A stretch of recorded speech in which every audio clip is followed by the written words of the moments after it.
Bendiciones. Les habla el pastor Julio César Moreno. Quiero poder tener esta oportunidad para tener un tiempo de reflexión acerca de la convocatoria que el Espíritu Santo nos está haciendo a todos como iglesia este 9 de febrero en las 12 horas de adoración. Y para eso quisiera tener un apoyo en un texto bíblico, en la palabra de Dios. Dice el texto de Hebreos, capítulo 9, versículo 13 en adelante. Y estaba allí, en el lugar santísimo, el cual contenía el arca del pacto, la cual estaba cubierta de oro por todas partes.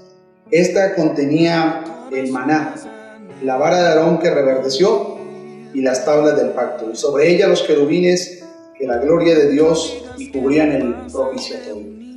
Es interesante ver algo de lo cual la Biblia declara. En el Antiguo Testamento había una pequeña urna de la cual habla la Biblia, cubierta de oro, con unos querubines encima y una tapa llamada propiciatorio, unas varas las cuales cargaban el arca porque era prohibido tocarle. Pero todo el pueblo consideraba que esta pequeña urna era la presencia misma de Dios, el arca del pacto, símbolo de Dios mismo entre ellos.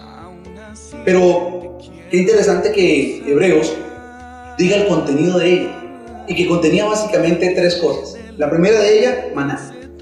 Contenía las tablas de la ley y la vara de Aarón que floreció.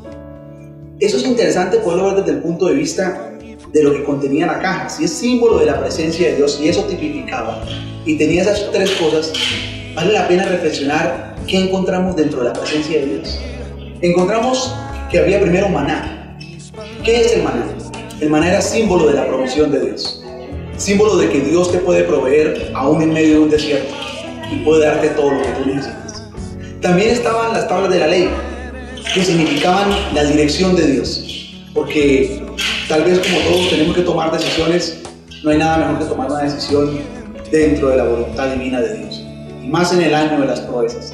Creo que en este año como nunca necesitamos ser direccionados por la presencia misma de Dios, por la ley de Dios, por la palabra de Dios, que promete bendiciones a aquel que lo obedece. Pero interesante que también tenía la vara de Aarón, y la vara de Aarón no es solamente ya el símbolo de provisión, el símbolo de dirección, que eran las tablas, sino la vara es símbolo de autoridad, porque era la vara que definía el sumo sacerdocio entre el pueblo. ¿Quién era quien tenía la autoridad sacerdotal? A partir de eso podemos ver otro conglomerado de cosas que están allí dentro de la misma presencia, pero el énfasis es entender que esto no estaba fuera del arca, sino estaba dentro del arca, lo que contenía, lo que podríamos decir simbólicamente para nosotros, haciendo algún tipo de alegoría, es entender lo que podemos encontrar, las riquezas que podemos encontrar dentro de la presencia de Dios. Que en su presencia encontraré maná, provisión para mi vida, que aún en medio de un desierto, Él me puede proveer. Que encontraré las tablas de la ley, que son las direcciones que necesito. Porque para tomar decisiones casi siempre lo tomamos hasta a partir de nuestros argumentos, pero qué bueno que sea Dios el que nos direccione para ir a la fija y no tener dolores que pasar. Y qué importante también tener, hay una vara que hay que florecer. Eso significa una nueva vida, una vida que reverdece, una vida que empieza. Cuando tú ves en el Nuevo Testamento, encontramos una historia en Lucas 15 interesante, el hijo pródigo. Y cuando encontramos la historia del hijo pródigo, vemos que el hijo intentó alcanzar lejos de su padre lo que jamás encontraría. Él creyó que lejos de su padre estaba la provisión, él creyó que lejos de su padre estaba la autoridad, lejos de su padre estaba la dirección. Qué confundido y qué mal estaba. Pero llegó un punto en el cual reflexionó. Cuando se levantó en medio de su condición caótica, en medio de marranos, peleando por querizas, encontró y llegó a la sabia conclusión que solamente en la casa del Padre yo tengo provisión, en la casa del Padre yo tengo dirección y en la casa del Padre yo tengo autoridad. ¿Por qué lo digo? Porque la Biblia lo dice. Porque cuando llegó del Padre, dice la Biblia que lo primero que sacaron fue un vestido y un becerro gordo, símbolo de provisión. Cuando llegó a la casa del Padre, su padre entonces también le puso el calzado, y calzado es símbolo de dirección.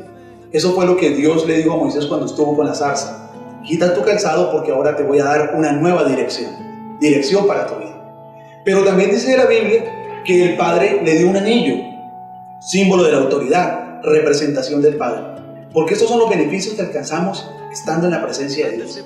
Qué buen tiempo y qué buena reflexión.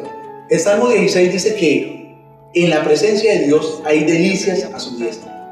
entonces podamos entender ahora cuáles son esas delicias. No es un tiempo bonito, no es un tiempo emocional, no es un tiempo agradable, sino que encontramos y podamos tener claridad, discernimiento espiritual, sabiduría en Dios de cuáles son esas delicias. Las delicias que encontramos dentro de su presencia son, primero, provisión; segundo, dirección; y tercero, autoridad. En el año de las proezas, lo que necesitarás es estar en la presencia de Dios, porque una proeza está con la provisión de Dios, con la dirección de Dios y en la autoridad de Dios. Muchas gracias. Espero no te lo puedas perder. Dios te bendiga. Doy autoridad sobre naciones y reinos para arrancar y derribar, para destruir y demoler.